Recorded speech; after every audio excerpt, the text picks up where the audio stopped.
Hello everyone. आज हम 7th chapter start करेंगे, system of particles and rotational motion. इसमें पहला टॉपिक है रोटेटरी मोशन। तो रोटेटरी मोशन क्या होता है, इसको हम एक एग्जांपल से देखते हैं। माना एक बॉडी है, ये एक बॉडी है ऐसे, और ये घूम रही है।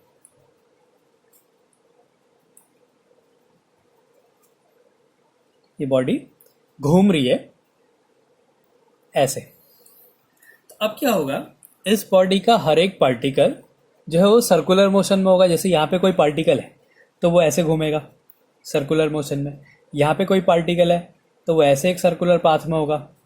हर एक पार्टिकल इस बॉडी का एक सर्कुलर मोशन में होगा। तो इस टाइप के, और इनकी जो एंगुलर वेलोसिटी होगी वो हर पॉइंट पे सेम होगी। तो ऐसे मोशन को बोलते हैं रोटेटरी मोशन। तो when a body is moving in such a way that all particles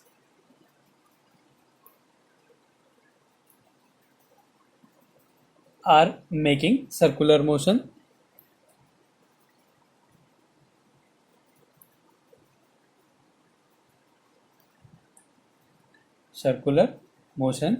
with similar angular velocity,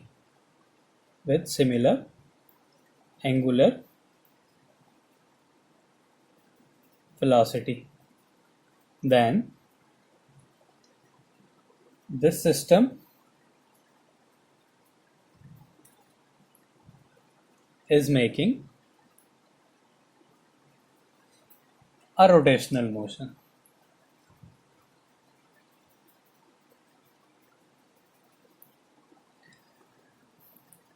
ऐसी इस तरीके से एक बॉडी घूमे कि उसका जो हर एक पार्टिकल है वो एक सर्कुलर मोशन में हो और सेम एंगुलर वेलोसिटी से मूव करें।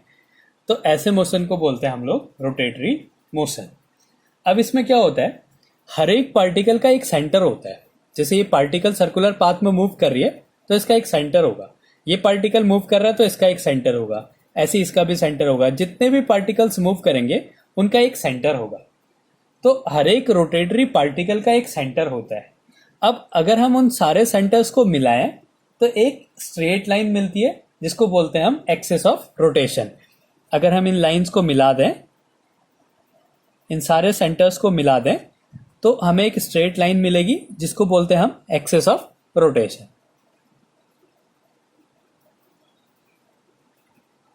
Axis of rotation. तो इसके कुछ पॉइंट होते हैं।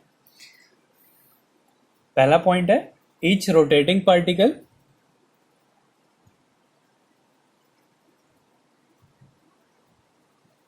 Particle has a centre,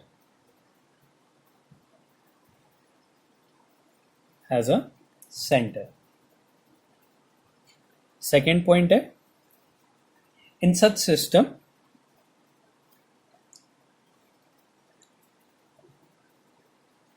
all points makes a straight line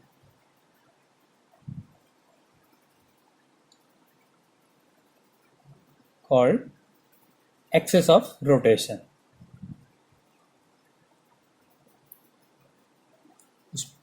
ये जो हमने लाइन ड्रॉ करी इसको बोलेंगे एक्सिस ऑफ रोटेशन। और जो ये पार्टिकल्स हैं, ये पार्टिकल नहीं घूमेंगे, ये पूरी बॉडी इन पार्टिकल्स के रिस्पेक्ट में घूमेगी, इस पार्टिकल के इधर उधर घूमेगी। All points on the axis are not rotating. All points on the axis, ये जो एक्सिस ऑफ रोटेशन है, are not rotating. The system is rotating about the axis. इस एक्सिस के इधर उधर पूरा सिस्टम रोटेट करेगा। The system is rotating about the axis.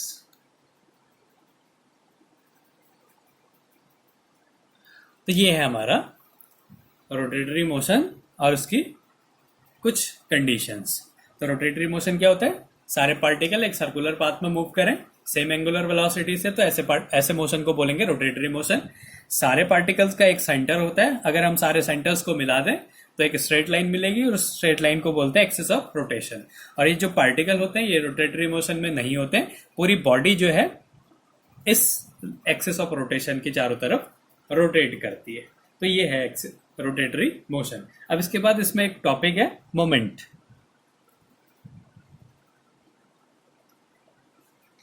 किसी भी रोटेटरी मोशन का इफेक्ट जो है वो मोमेंट कहलाता है। It is the effect of rotational motion.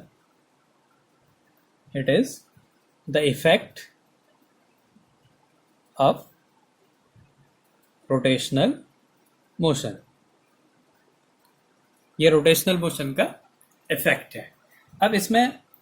अब हम किसी के मोमेंट को कैसे फाइंड करेंगे? तो मोमेंट होता है क्वांटिटी, कोई भी फिजिकल क्वांटिटी जिससे मोमेंट निकालना है, तो वो physical quantity into normal distance from point of rotation, उस पॉइंट ऑफ रोटेशन से उसकी distance, normal distance from point of rotation, उस पॉइंट ऑफ रोटेशन से उसकी नॉर्मल डिस्टेंस।